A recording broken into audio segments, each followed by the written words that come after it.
Dr. H. Wainhouse is the Distinguished Research Professor of Theology, Law, Culture, and Archaeology at Faith International University and Seminary in Tacoma, Washington.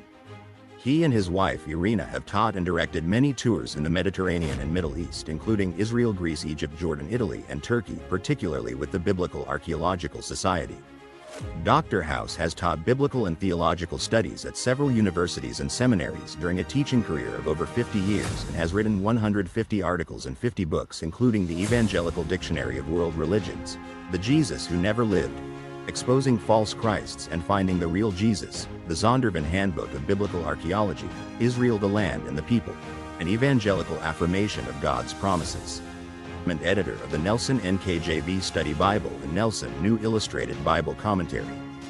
Dr. House is the general editor of the Evangelical Exegetical Commentary Series, 44 volumes, with logos, Faith Life. It is the knowledge amassed from these experiences, along with the assistance of biblical scholars at a variety of universities and seminaries throughout the world, that provides the information contained in his latest project, the House Visual Study Bible Online. Thank you for joining Archaeology and the Lands of the Bible with Dr. H. Wainhouse. And here we are. The crowd is in the room. Dr. H. Wainhouse is taking his place to boss us around or something. Well, first of all, I want to say whoever did that intro needs a certain prize sent to them at Christmas time. Ooh. Needs a what? A Christmas present. Whoever did that deserves a prize. I see. Okay, there we go. Now we got you. I'm glad. I'm in Philippi there, but we're going to move over quickly to Turkey.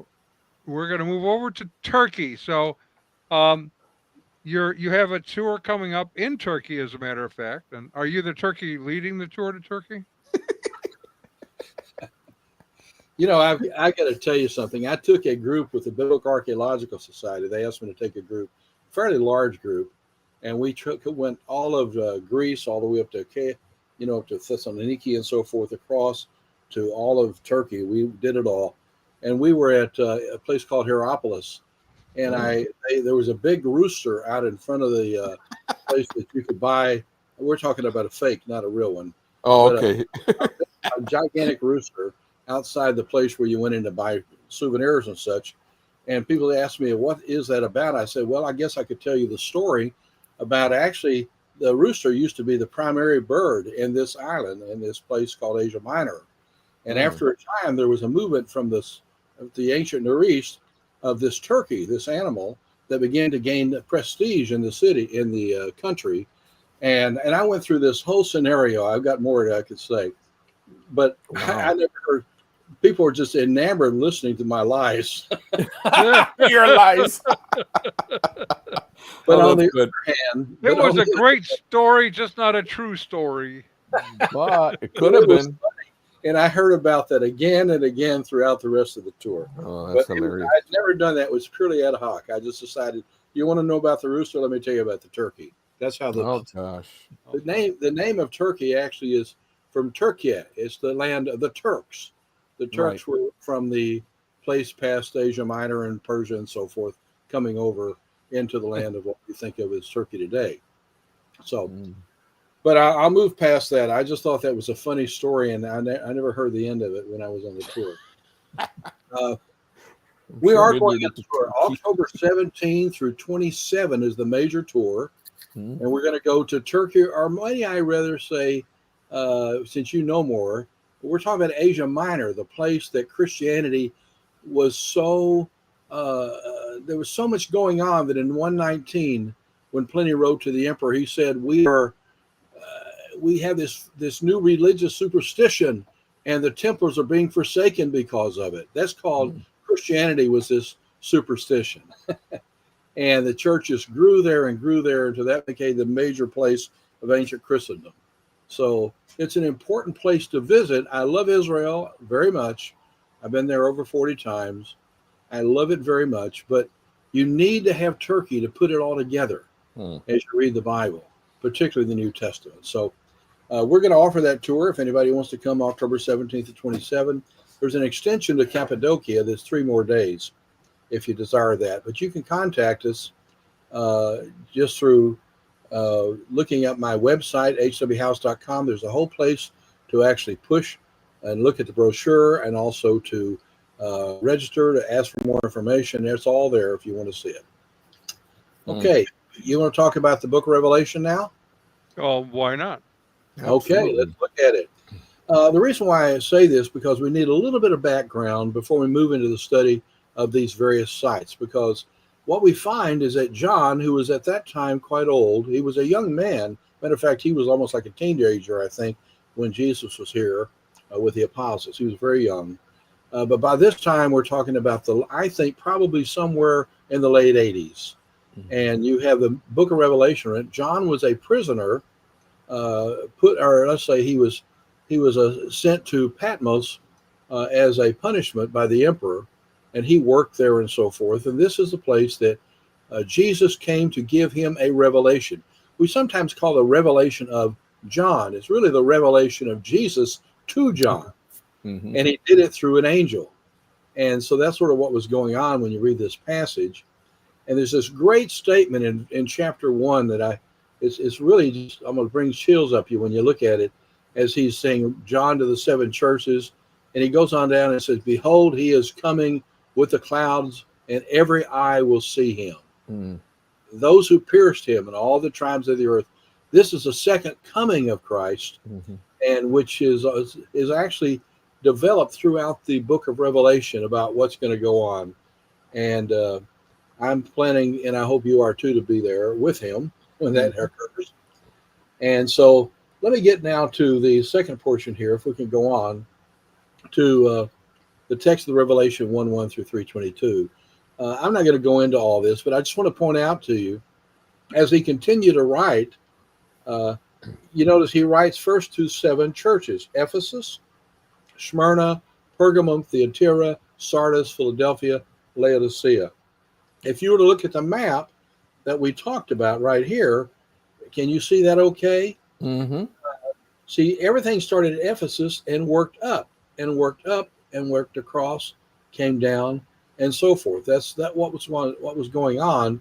You had a circular letter, probably carried by someone who was working under John, someone who was I don't know exactly what a position they would have, but someone who did work with him.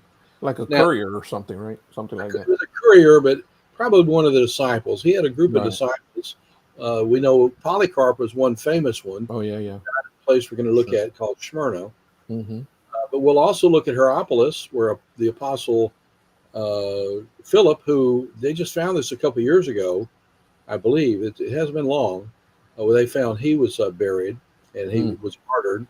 And Papias was bishop in Hierapolis, or what they call Pamukkale. Now, they have Turkish names instead of just the Greek ones. Not many people in Turkey speak Greek. Okay. Oh, okay.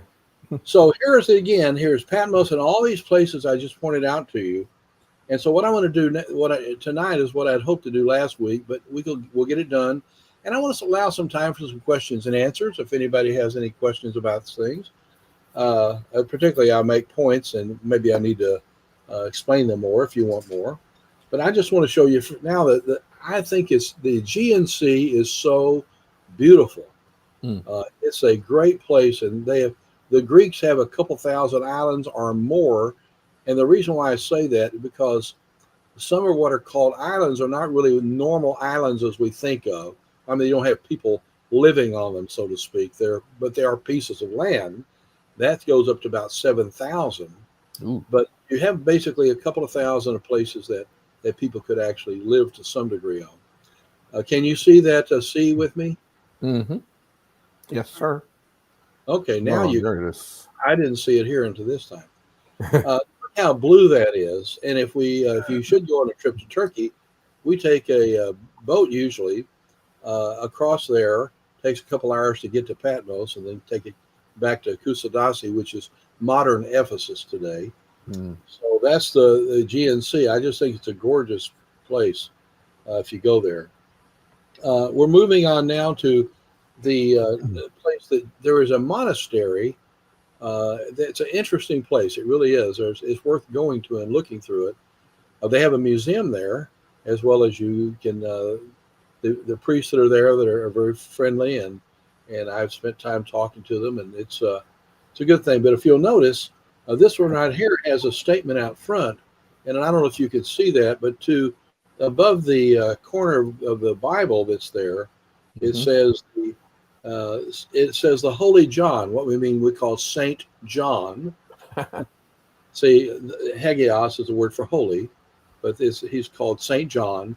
And on the other side of his body, on the upper shoulder, there's a thing that says Ha Theologos, which means the theologian. So they call him Saint John, the theologian. And so John was a theologian, one who was knowledgeable in the things of God. And so that's what you have there when he speaks that. Now let's move on down some more to Patmos. I don't plan on spending a lot of time here, but I just want to show you some stuff. This is, in fact, part of the islands group. Notice it's not just one island. It's a grouping of islands, ultimately. And you can see things here, and I have other pictures. I decided not to inundate you with a lot of angles from this, but there are many other islands right around there, and there's actually, you can climb mountains on Patmos. I actually did a video that's in my House Visual Study Bible that I'm sure all of you are now using, the hvsb.app, House Visual Study Bible. In that, I actually have a number of videos as well as hundreds and hundreds and hundreds of photos and articles that explain the biblical text. But on Patmos, I actually was at the very top. It's the monastery of St. Elijah. And so that's one of the things here on Patmos. Now let's move on now to archaeology in the seven churches. Because I'm not going to really go into that much either. I just want to point out one thing and then move on from this slide. And that is, if you notice, therefore, Jesus says to him through the angel, therefore write the things which you have seen. And guess what they have seen so far at this point? The introduction. The introduction to the book of Revelation, where the stage is set. That's what happens to begin with. And then the things which I'm going to look at with you tonight. That's the things that are, because this is the fact of the seven churches. As the letters that went to each of these, complimenting at times and also criticizing at times, saying they need to get their act together. So both things probably could be said in most of our churches, you think? Yeah, for sure.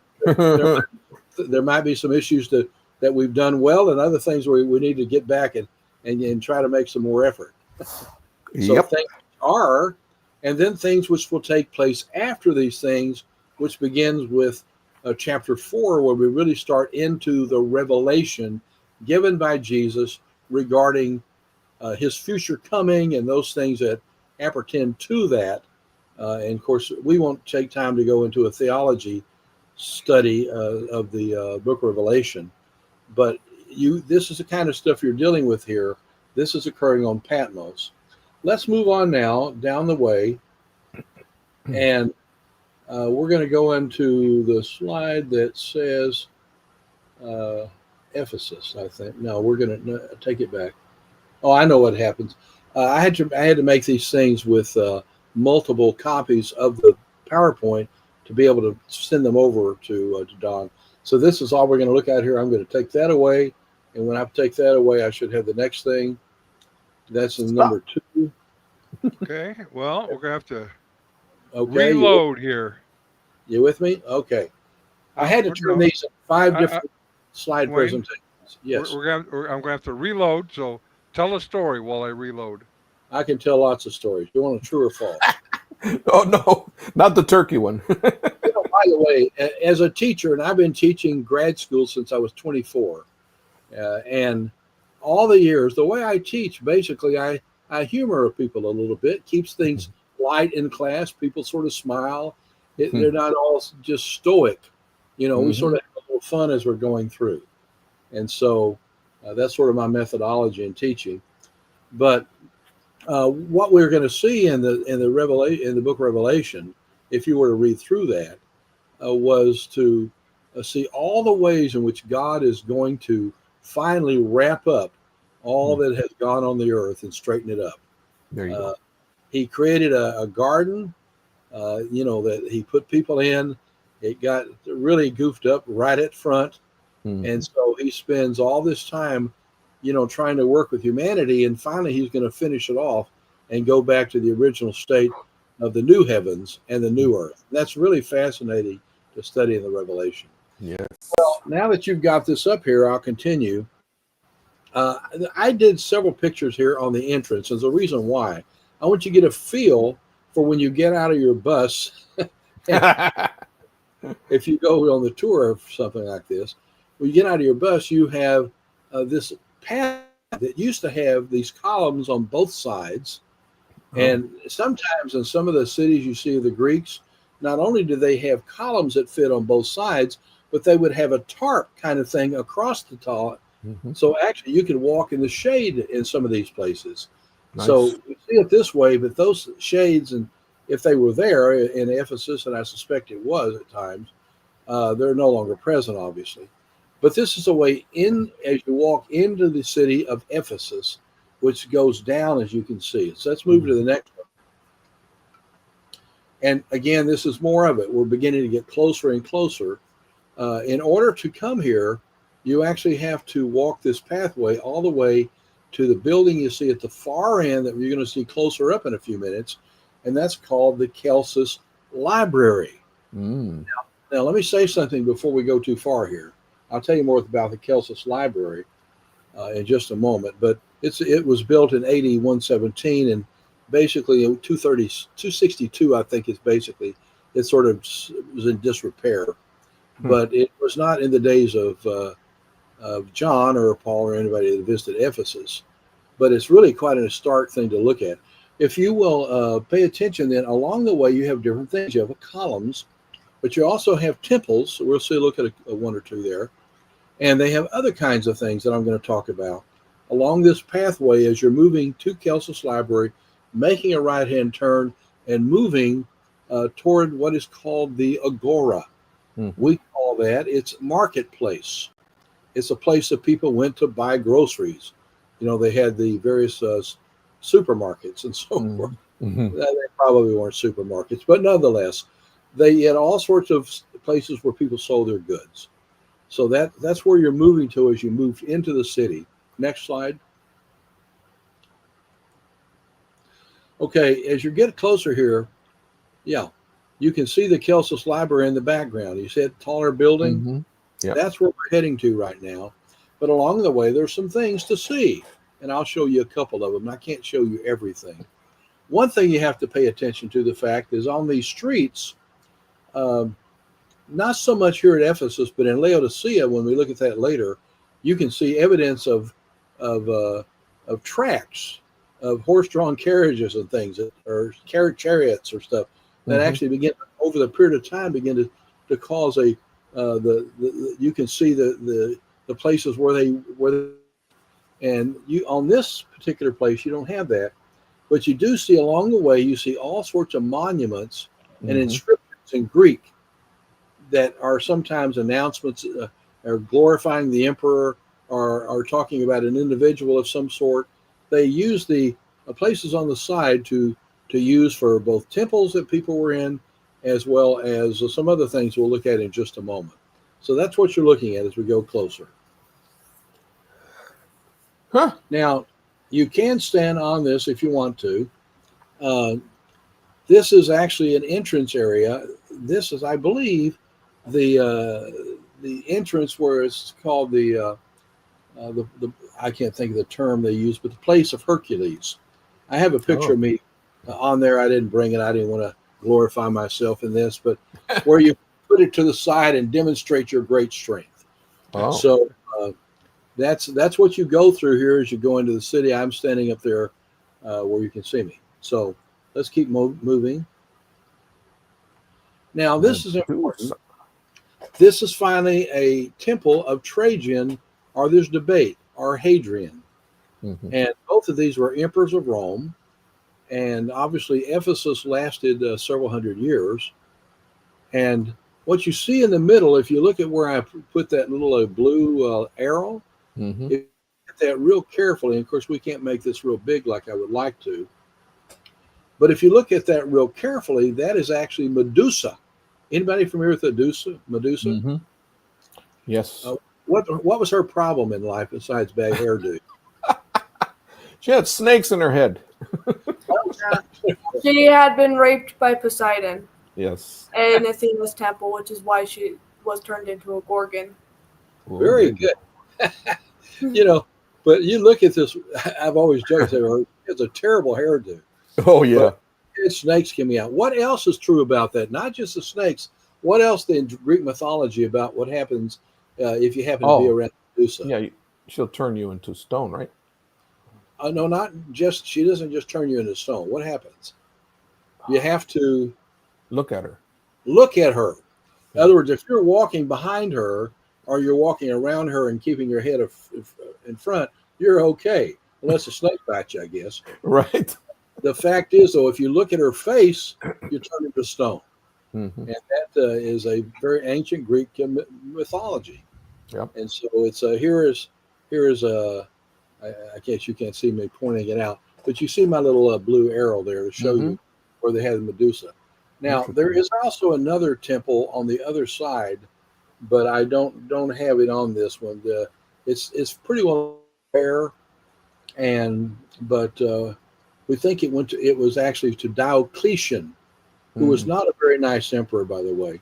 And so there are some emperors of Rome actually who weren't so bad, but so many of them were rotten. So yeah, we're not going to go into those guys much. But if you look here at the next slide, past this one on Medusa, this is something all of you know about. And I want to ask you, what do you think this is? What's the name of this statue? This thing? Is it Icarus? What? Is it Icarus? Nope. Another option. Let's see. It looks like it's carrying something on the other hand.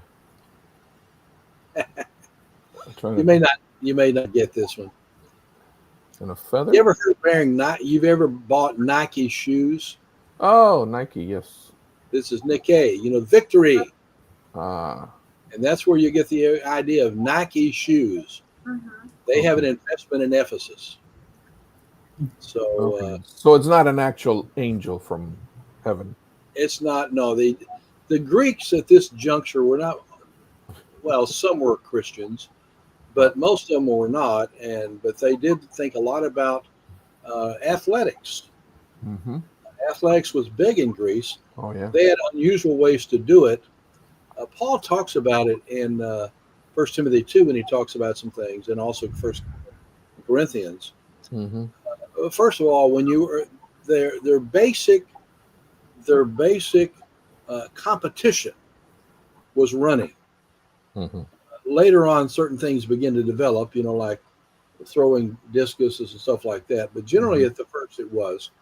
Also, people came from different cities to compete, and we wouldn't understand this very much today. Although I'm afraid we're getting closer. They did all their athletics in the nude, putting aside when Paul speaks about, or when actually I guess maybe the writer of Hebrews, he speaks about putting aside every weight and that sin that does easily beset you. It's seeking to dealing with the fact that you get rid of those things that are going to get in your way when you're running, and so that's sort of an unusual idea for us. But on the other hand, Paul talks about that we are in a race. And what's different is that we're not racing against anybody. In the Greek races, symbolized somewhat by Nike here, in the Greek races, you could have 20 people, let's say from 20 cities, and only one gets a prize. The 19 go home with nothing but shame. One gets a prize. And Paul's then saying, he says, in the race we're in, we also are running towards something. We're running toward the Lord Jesus. He's at the end of the way. And you're not in competition with anybody else. You're in only competition with whom? Yourself. Yourself. That's right. Yeah. You're in competition with yourself to live a life, pleasing life, that at the end you would receive a crown. Mm-hmm. I had a guy get mad at me in church when I preached this I don't know, about a year ago, I guess it was. And he likes me better now. But he did not like the fact that I was teaching the fact that we as Christians, we are saved by grace through faith and not of works for anything that gets us to be with Jesus. Those sins were taken care of the cross. There's nothing you can do for them. Right. There's nothing, if you skip Jesus, that you can lose it. You are saved. But not everybody receives a crown. Because if our lives as Christians do not match up to God's standards, it's like in the race. At your end of your race, you may not get anything. You make it into heaven, but you don't get the praise of God for your work. You understand what I'm saying? And he thought it was terrible. He didn't like the idea that he might not get, I think he was looking for a mansion on the hilltop and maybe some servants, items, whatever, Nice pool, But I think that's an important lesson that we learn from the Greek races, the fact that they put aside the weights that got in the way and they ran to win a prize. And only one got it, but each of us can get our own prize. That's God is waiting to give us. Isn't that a wonderful concept? Awesome. Should cause us to live a life better. And it's not just a participation award, right? Yeah, I tell people I used to run track, and I did, and I ran in races. But in our day, we had first prize, second prize, third prize, fourth prize, showed up, wanted to come but couldn't make it. We have all sorts of prizes. The Greeks, man, I tell you, only one got it. Everybody else went home disappointed. So they didn't care about that. There was no money with it. But if you got the prize, what happens in Greece? I did some reading on this area. It was very common when you went back to your community. You were the prize of the community. I mean, you were the shining light. People they took sports very seriously. Mm-hmm. And the person who would get that prize in his community, he would become fairly wealthy, probably. They gave him lots of laurels, whereas the other 19 guys just go home and get another job. Okay? Oh, that's sad. There's no consolation players. That's funny. James, you still up there? Okay. Oh, yeah. You did not turn this from me, Don. I'm sorry, I did. It doesn't look turned to me. Paul in Ephesus, is that the one? I wish you could see. If you hold on, I can put it back to where it was. Yeah, you need to turn the picture, not the slide, but the picture. I did turn the picture, as a matter of fact. It looks to me it's not. Do you guys see it sideways? Oh, I don't know. We wouldn't know what sideways is. Oh yeah, I see what you mean. If you see it sideways, I guess so. But that is the public restroom. Yes, if you put it, and if you tilt your head a little, you could see where the seats go. That sideways. I don't know if you can manipulate the picture at this point. I can manipulate it. I did it earlier. He wants you to turn because the picture. before it was the long way. Hold on. Because when you go sideways, it looks like runes, but they're not there. I mean, they're runes, but they're something else in there. Well, they were highly civilized in the Greek and Roman world. They had their own potties there. Anybody ever been to a place called Scythopolis? Nope. It's above Jericho and such. It also has another name in Hebrew, and my mind is not giving it to me right now. But nonetheless, they have one there too. There's one in every Greek city, and they were public restrooms, but not like we have. Anybody know what Buc-ee's is? Yes. Raise your hand if you know about Buc-ee's. Okay, they are specially rewarded. They have the best restrooms. There it is. Okay, now, Wayne, this is how it was. Yeah, that's how it should You be. told me to turn it. I like it now. It's good. Thank you. But that's where it was. It was flipped. Not what I was looking at. I'm sorry. Yeah. No, mine was Yeah. clear to the side. Anyway, Yeah. so the fact is they had public restrooms in Ephesus because that was being modern. That was being civilized. Right. Okay. And it took me a while to find it out or not. I did some research on this because people ask. Why don't you just keep it there? This actually was for both men and women, Oh Lordy. which is a different philosophy than For Bucky's. sure. But what is interesting, if you were to be inside this public restroom, which is just very close to the Celsus Library, if you Ooh. went inside there, you would find that there's an open area because that goes all the way around. That goes, this way and this way, Yeah. the whole thing. It was like this. Yeah. In the middle of it, you actually had an orchestra that would play during the daytime. They didn't have music to play that we have like in, our stores were in, but you actually had an orchestra in there that played during the day as people came in.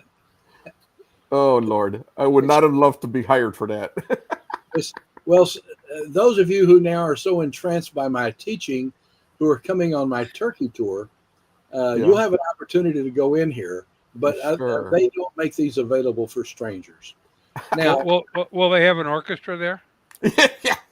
if you carry your Walkman or There something you like go. it. Yeah. Oh, I see. I got you. Yeah, I okay. got you. Anyway, Well, it just, when I first saw this, I thought, what is this? Yeah. But I realized what it was, but I thought, what You- goes on here? I mean, Yeah. man, they have, There's one just like it. It says Area I Maritime. discovered in my research it was open to both men and women in the ancient world. Wow. You stand there a minute, you kind of like, oh yeah, now I know. Now, they don't do that today, like I say. Okay, now, let's keep moving through. No, they're slowly reverting back to that. My option. local Well, yeah. yeah. Irina. And Irina has been with me on several tours now. If you come, you'll get to know her because she's in charge of several aspects of the tour. But not the teaching of it per se, but she sort of keeps things going right and administered properly. Now, and make sure you're coordinated in your dress and all that, right? what? What? She chooses your clothes for you, right, to make sure you're well attired. Oh, because that mashed in with everything else. Okay, but anyway, what you see right here is the Celsus Library behind you, and Oh. you can go there, take pictures. This is sort of the famous place, but actually the Celsus Library really didn't come until after the time of John's writing the Revelation. It was the first decade of the 2nd century AD. Oh. But it existed there for about 2.5 centuries, I suppose. If you go inside here, there's some things on the outside. There's some statues. I won't go into all that. But you go inside and you can sort of see how they laid it out. Remember, how would you have a library in the ancient days? You think they had books lined up across the way? No. Scrolls. With all sorts of maybe telling you that this is 269.3 and you can find it. And, no, they had, yeah, you're right. They had scrolls, right? Good, very good. And they slipped them in, and I don't know if they had several of one scroll in a certain place. I have no knowledge of that. But you can see exactly how they did that, and this was very important in the ancient world. The first site that actually began to really, they have a phenomenal library set up in the ancient world, and also they were first, I think, to do coinage in the ancient world. Is found up at Pergamum that we're going to be going to. So Pergamum sort of beat people to the idea of the modern education form of, so at least of that time. I've got quite a bit. Any questions while I'm at this point where we continue to move on? Well, I just wanted to just maybe a relational point of the libraries as opposed to the one in Alexandria, which was supposed to be really big. Was it still around at the time? Oh boy, I don't think it was. No, you have the library at Alexandria going at least until the 3rd century or more, or later than that, because remember in the you had people in the 1st century like Philo. Later on, you had Origen and some others like that, but you had the Septuagint that was created. Excuse me a second. At a later time. It actually came with the moving in of the Arabs. Remember, Okay. what century did the Muslims come from the Middle East and come through Israel into Egypt and such like? Anybody know? Probably around the 7th century, I think. 7th century. That's exactly Yeah. right. So the library is, as far as I know, and I'm willing to be corrected. I don't know everything, obviously. That what I think I know is that if you're talking about the 3rd century for the Septuagint, you still have that working. They wanted that in their library for sure, and I think it went on a few more centuries, but I could be wrong. But I do know the invasion occurred in the 7th century AD, and that's when you develop the idea that the people who were the Philistines were taken over by the Palestinians. I mean, Okay. there because Hadrian in 135 changed the name of the idea of the Philistines to the Palestinians, and the Philistia became Palestine. Right. And then he named Israel instead of, being Yisrael and Yerushalayim, Jerusalem. He named it in Latin and so forth. So we start this whole confusion we have right now of you have these so-called Palestinians who were never Palestinians in the biblical sense or in the historical sense because they're Arabs, not Greeks. The Greeks retreat over the Philistines. And they nitpicky, I gotta tell you. It's just pieces of information that's modern. Yeah. That's modern day to understand. Sure. I've even thought about writing a little book. I've got a series I'm doing called the Truth series, and I'm doing one of the things is the myth of Palestine. The fact get all this nonsense stuff that people don't know what they're talking about, especially news people. Sure. Oh, news people used to actually do research. Now they just push their latest viewpoint. Exactly. But then, so what we call Philistia was what Hadrian actually created into Palestina. Okay, well, let's move on. We're in awesome. We're in Turkey right now. We're in the Turkeys. Well, we have a protector coming up here, so. Well, guess who you're looking at? Protector of the city. Well, I'm guessing it's Diana. Yes. Me too. In the ancient world, it was very common for gods and goddesses, so-called, who were protectors of cities. That's why you have Athens. It's the god Athena, and so forth. Well, in Ephesus, you had the goddess, and if we put it into Greek, it would be the word Artemis. But we also know it by the term Diana. But Artemis had two personalities. She was a split personality kind of god. Boy. This is getting exciting. Just hold in there. When she is in her best form, and not multi-breasted here, demonstrating that she is all sufficient for people's needs. She feeds her people and takes care of her people. That's what they're saying with the multi-breasted one. Oh, I thought those were eggs. No, okay. I'm sorry. Too bad. That's okay. But the next thing is, though, she's also known as a huntress. That's right. You'll see pictures of Artemis and the idea with the deer and with the bow and arrow and stuff like that. She was known with two different ways of doing things. But nonetheless, she was the goddess of Ephesus. So that's important to know. All right, let's keep moving. Wow. Now we moved into the agora. Now I want you to pay attention. You can't get it bigger, but if you can, are you able to show something on the screen? He can move his arrow, his cursor. Well, if you go up to the top where you see those three little trees on the left. On the left? The other left. There, right here? Yeah. 1, 2, 3. Good, you're counted well. Okay. In between two of those trees, you have the Kelsus Library. Oh, there it is. What happens is that when you get to the Kelson Library, I don't know if they had a sign there, but it would say turn right. because if you don't go to the library, you got to go somewhere else, and you turn right, and now you enter in through another gate, and the gate you enter into is right there below the Celsus Library to the left. I see it. And you're That would entering be- into the idea of what is called the There it is. agora. Here. What did Yep. I say agora was? The marketplace. Yeah, it's the place of eating and buying and so forth. And so you had many, many, many places where people bought things during the time. I'll show you that at Sardis, another example, but it's different than this one. So But if basically a mini mall, right? Yeah, I don't. So it's I don't- kind of like a food court. Well, Oh, there there's you Walmart, Safeway, they're all here. Now, if you look at the Celsus Library and you see the entrance to the left, you can see part of the Celsus Library through it. Okay. If you go across, those were places that people had little shops.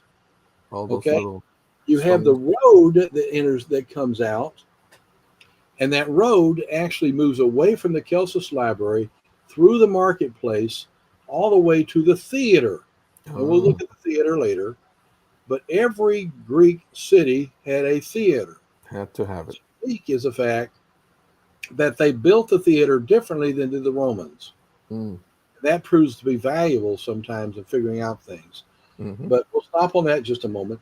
Notice we have columns here too. Columns were very popular. But like I say, I think, and I don't know this for certain, I'm thinking this because I know certain places were, it probably was pretty regular for them to cover these during the times of lots of heat maybe, or maybe rain or something occurring. For some reason, you have these columns on both sides. And we know some were done to have that. So I don't know if all of them were or not. But you'll see that. Then you have obviously the results of lots and lots of stones being broken up and so forth. This is a pretty good size agora. You'll see one in Athens. There are actually two agoras. One's a government, the other is a public market. And separated, if you don't know, if you go to Athens, for example, we will together in these presentations, in the future probably, we will recognize the fact that you have the public agora, which had the place to one of the gods, as far as the temple, Ephesus. They also had, this is the place that Paul would have run into the philosophers, where he debates with the philosophers. This is where Mars Hill is. That's in Athens. Then you had down the street a couple blocks. If you walk it, you'll see there's also a few other columns inside a place that is sort of like this. It's a marketplace. So they had a private and a public marketplace in Athens. That's just information that you can file away. Now, let's just keep moving it, and we move here now. That's another picture a little farther away from it, giving you some of the setting for it. But I'm going to show you in just a moment some things they put on the streets. Okay, you'll see that in a minute. Keep moving. Next. Oh, here we go. They had lots of games that they didn't have Monopoly and checkers and things we have. I know, there's some great games. But I always like Risk, because my late wife, she would bring in women to have meetings together, and the guys would all sit around the thing and play Risk. And I loved it because I always won. And so you have to know how to move the strategy. Well, anyway, I have no idea what this is all talking about, but you can see some Greek letters here. Letters, yeah. And so somehow that related to a game they played. Maybe it was a marbles kind of game, or like dice or something. I'm not sure what they did. But you see several. I'm just going to show you a couple. But you see several of these that are up and down the way. And what you find about the Roman army, if you go back and think about the days of Jesus, it was very common for them to be playing games. Even at points of crucifixion, they played games. You know that? So this is not something new. This is what was going on in the ancient world. Let's go to another one. I will show you another one. This is not a game. And they have other games I may not have any more on here. But this is very, very, very important. And I want to see if anybody can tell me what's significant about this being carved into the streets of Ephesus. It's a menorah. It's a menorah. What difference does that make? Shows that the Jews were there. It tells you there was a Jewish population at Ephesus. And we know that, for example, John was a Jew. Paul was a Jew. We can start going through. There were lots of Jews that hung around Gentile cities. Matter of fact, what happens to the Jews when people come in like Babylonians, Assyrians, Romans, you name it? What do the Jews end up doing? Scattering, right? Yep. Yeah, there's dispersion.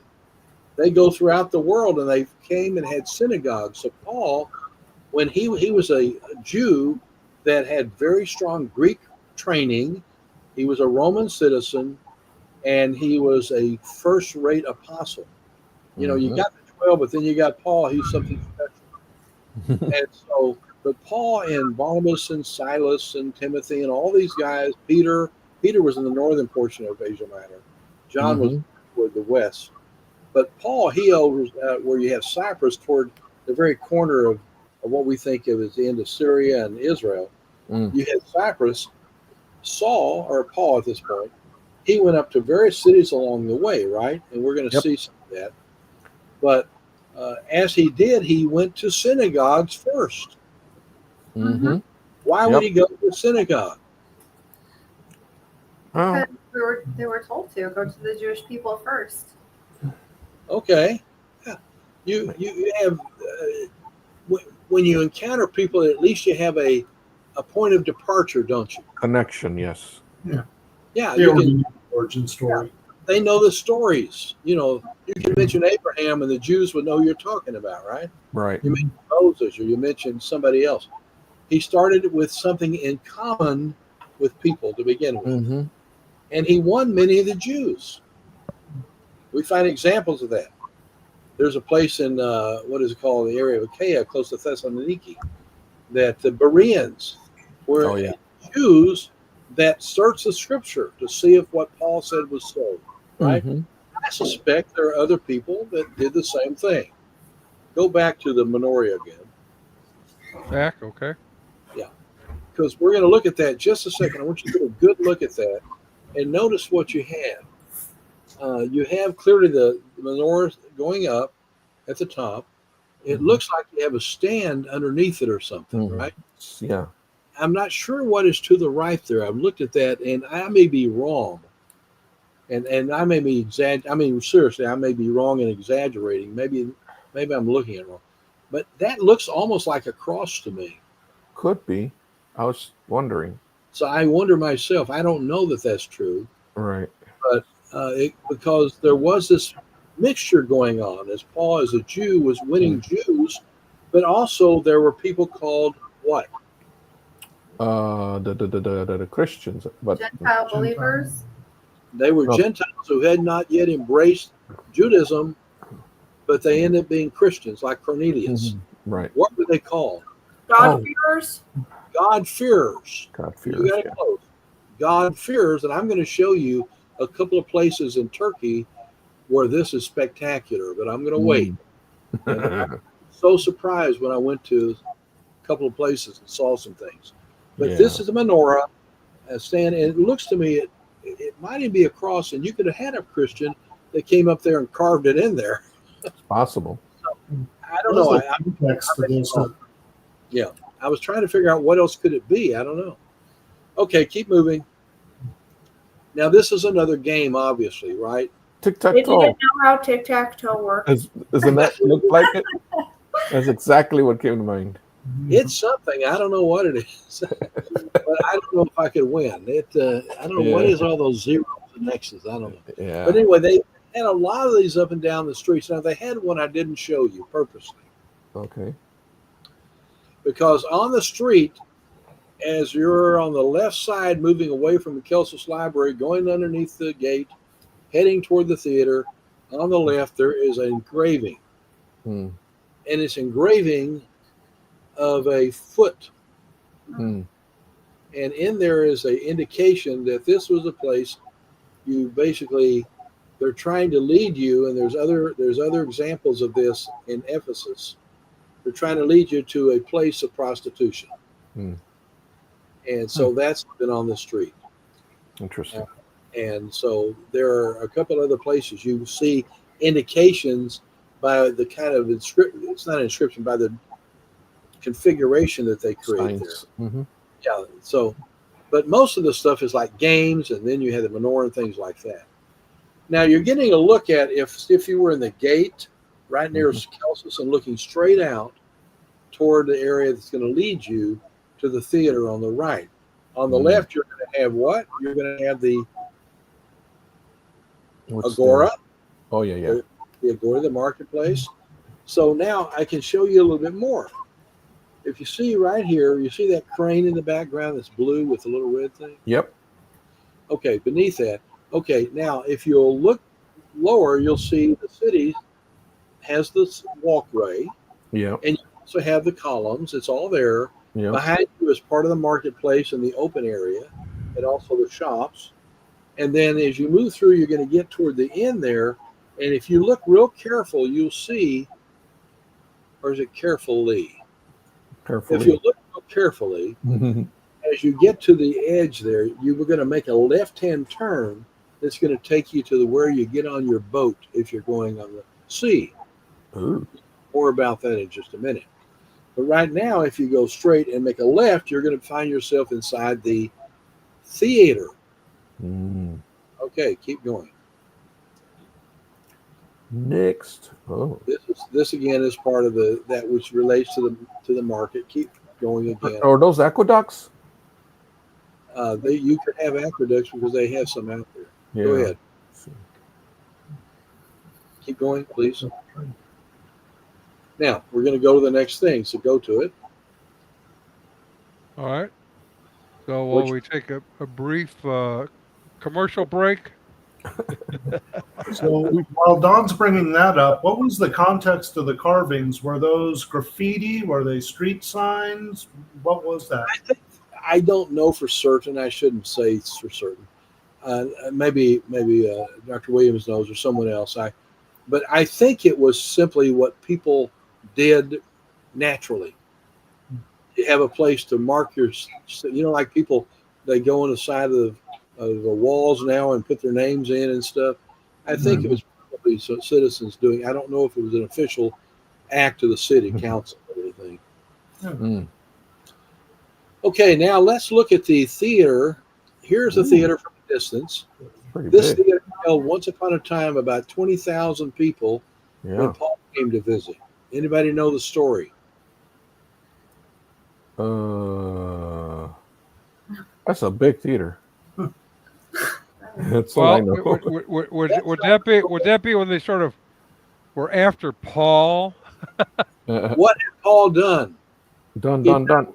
Well, they were falsely accusing him, and they were saying, "Great is Diana." Oh, that one.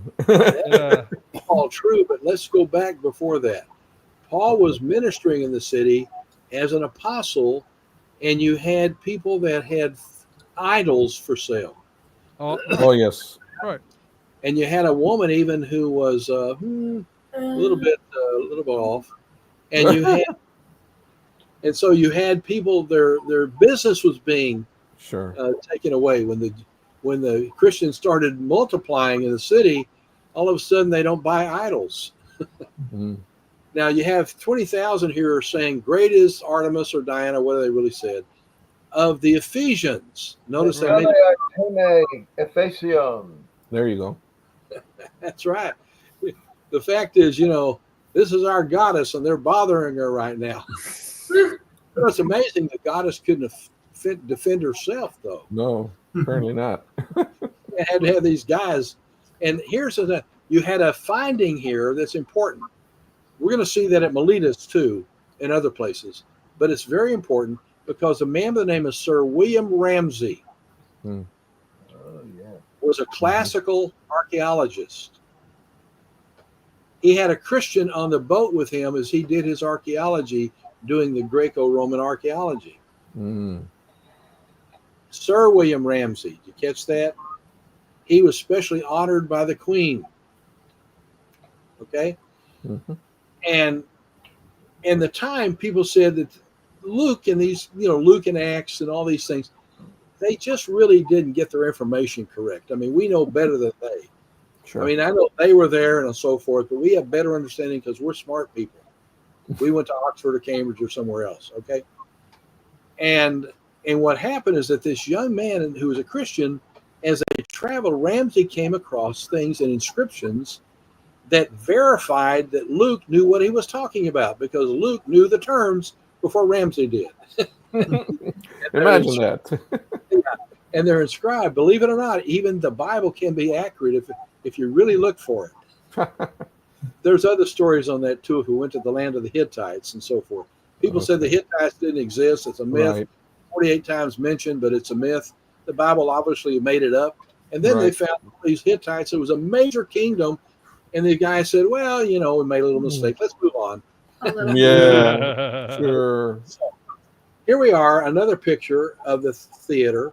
And what I was moving to tell you is that there are the polytarchs and the Asiarchs. They were officials in the city, and here at Ephesus, they're called polytarchs. Huh. And so these are officials like mayors or city council or so forth. And Ramsey began to believe the Bible was accurate, Luke was accurate, eventually led him to be a Christian because of the accuracy of the biblical text. Amen. When you really do the work. Let's keep moving. Our time is moving, I know. And that's another angle. The reason I give it to you, that's another angle of the 20,000. The Greek cities' theaters are always built into the hill.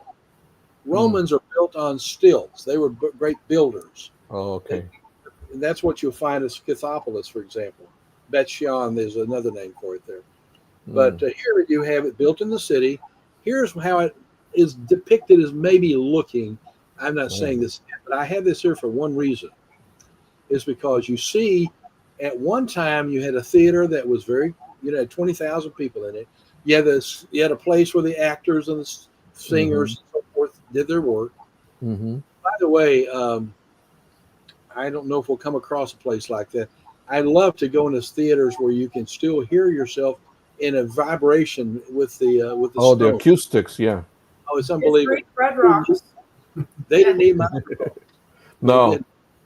Anyway, keep looking. There are other buildings you're showing you, but notice the walkway here. There's the walkway. Wow, that's a long one. It takes you go back apart. Okay, the walkway is still there, but the harbor is no longer there because what happened around 260 or so, till somewhere between that and a couple of centuries later, they had several earthquakes in that area, and the earthquakes diverted the water from the bay and the sea out to another place. Till today, there is no harbor there. There is no boats there. And you can walk on that for about 10 miles and come to the sea. Earthquakes can do interesting things. Sure can. Isn't that interesting? Because that was there, and the earthquakes diverted it to another place. Okay. Wow. Next. Now, this is looking down, gives you a better eye view. And this is taken on a mountain that I was at. I think I have a drone shot here soon. I'm not sure. But that's a mountain, so you can get a feel for what I've been talking about. Nice. The background, the walls. Okay, let's go to the next.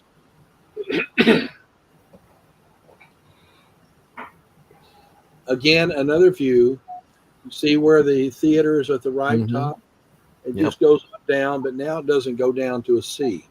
That must have been a sight. No sea to be seen. No sea to be seen. Now, here's another angle from the sky. And so it just gives you an overview of what you're looking at there. And the theater built into the mountainside and it's a big, big area that, of course, you had thousands of people who lived in Ephesus. It's a major, major city of the ancient world. Yeah. And it's a major seaport at one time. Yeah. So it leads to that. And the one you're looking at there is not the walkway on the left side. It's the one to the right of this theater itself. Okay, keep going.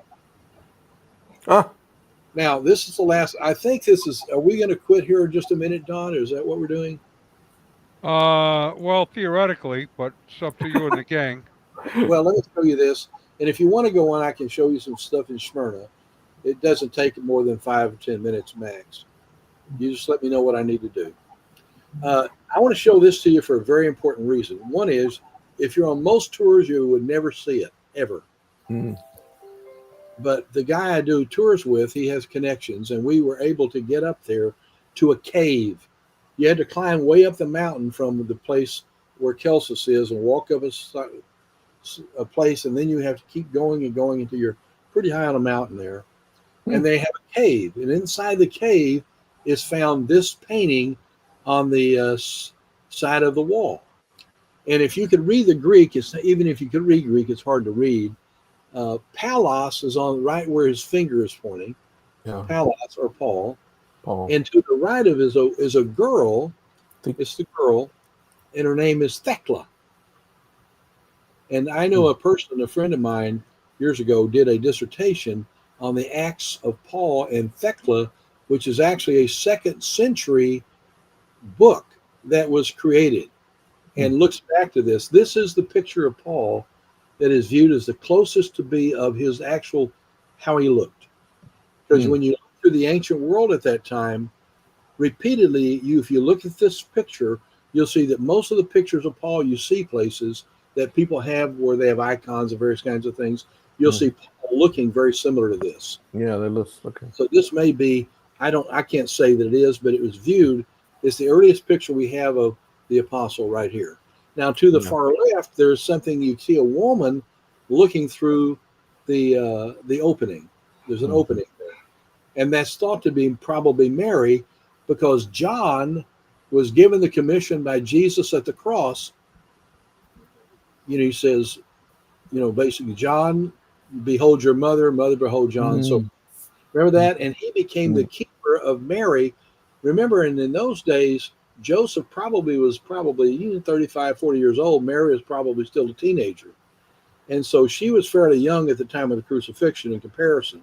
And Joseph had probably already passed away. And so John took her into case, and he went with her ultimately to Ephesus, as a story in tradition. And this is thought to be Mary, and they actually have a place on the hill that's quite a ways from this place that the cave is in, but of her home that she lived in when she was there. I'm not saying that's accurate, but that in fact is what is viewed as tradition.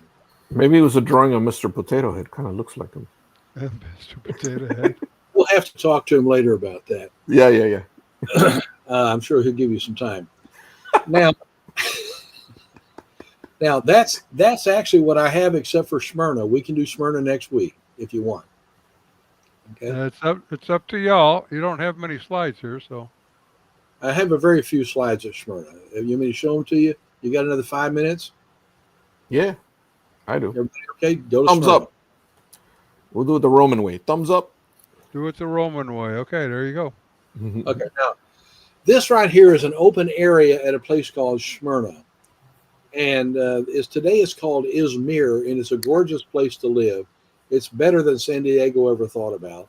Really? And I thought about, my wife and I thought about we had a guy who was going to set us up to spend about 3 months a year in Izmir. Yeah, just an apartment there on the sea. It's a gorgeous place. We decided not to do that, but nonetheless, if you notice these columns, these are characteristic.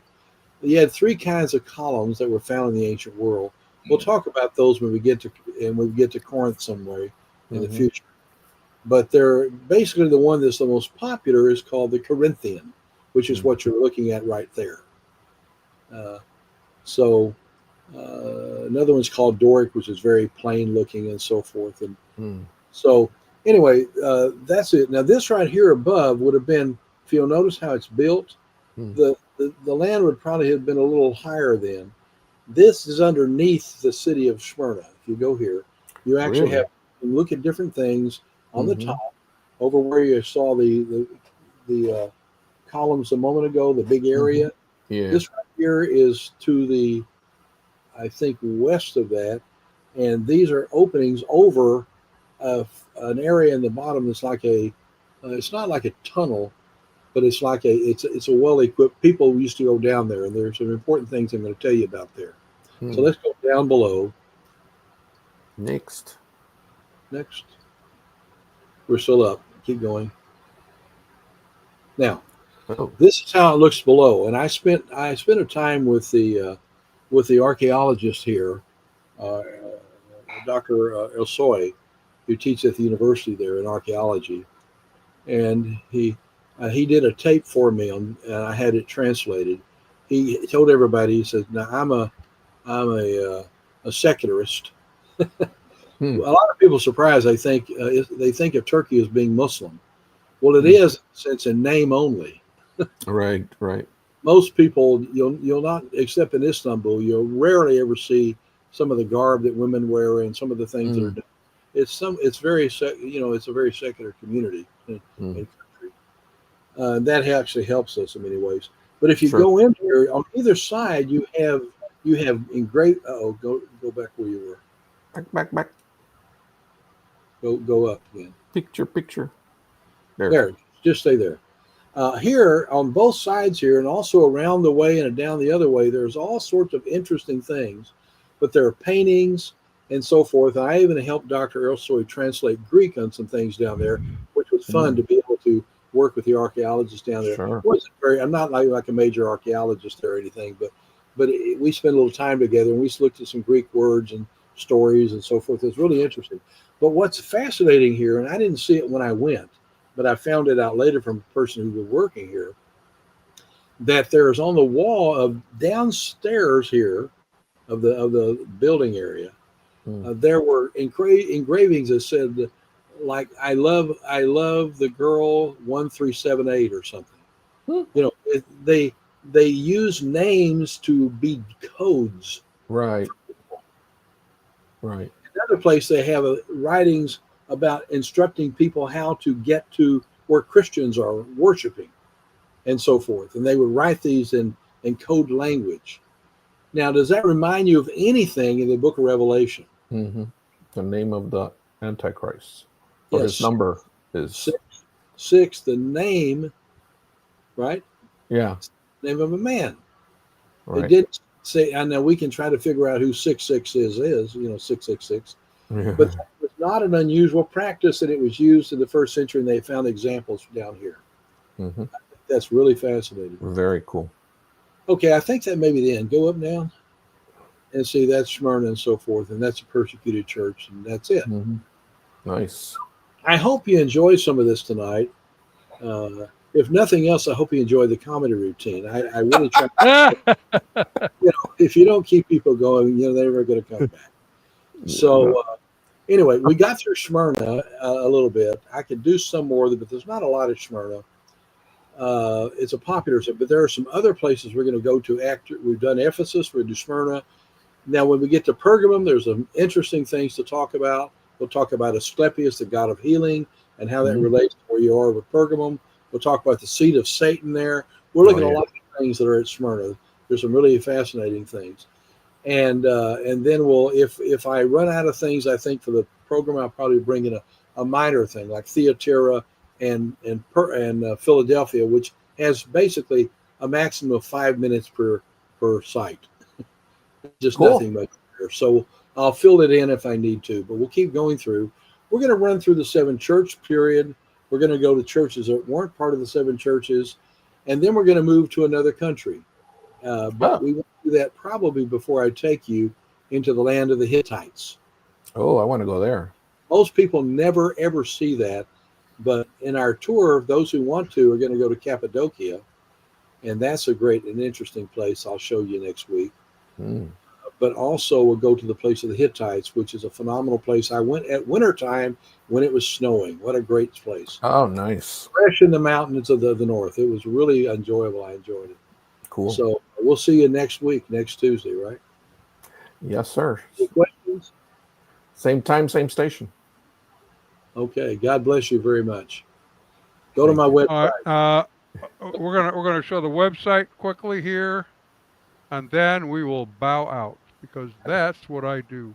That's right. Brand new website. The handy dandy website.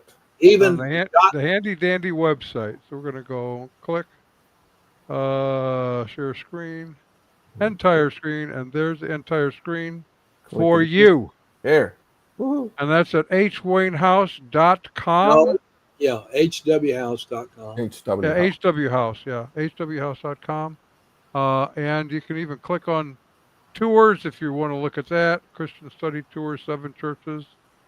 And Bada boom, there bada you have boom. it. You also have, for example, on this site, you have articles that I'm putting on as quick as I can get them on that I've written over the years. If you want to read them, both dealing with law and ethics and theology and Bible and everything under the sun, apologetics, I worked it all. And then I'm also going to have on there for you, if you want, you can watch an entire 5 courses in systematic theology, all the way through all the class periods that I taught at Faith International University. All the courses are there that I've taught. Nice. Okay. All the So class why don't we periods. wave it to everybody, and then you and I can talk in the next day or so to tell me what we're doing next week. There you go. Adios, amigos. Bye, guys.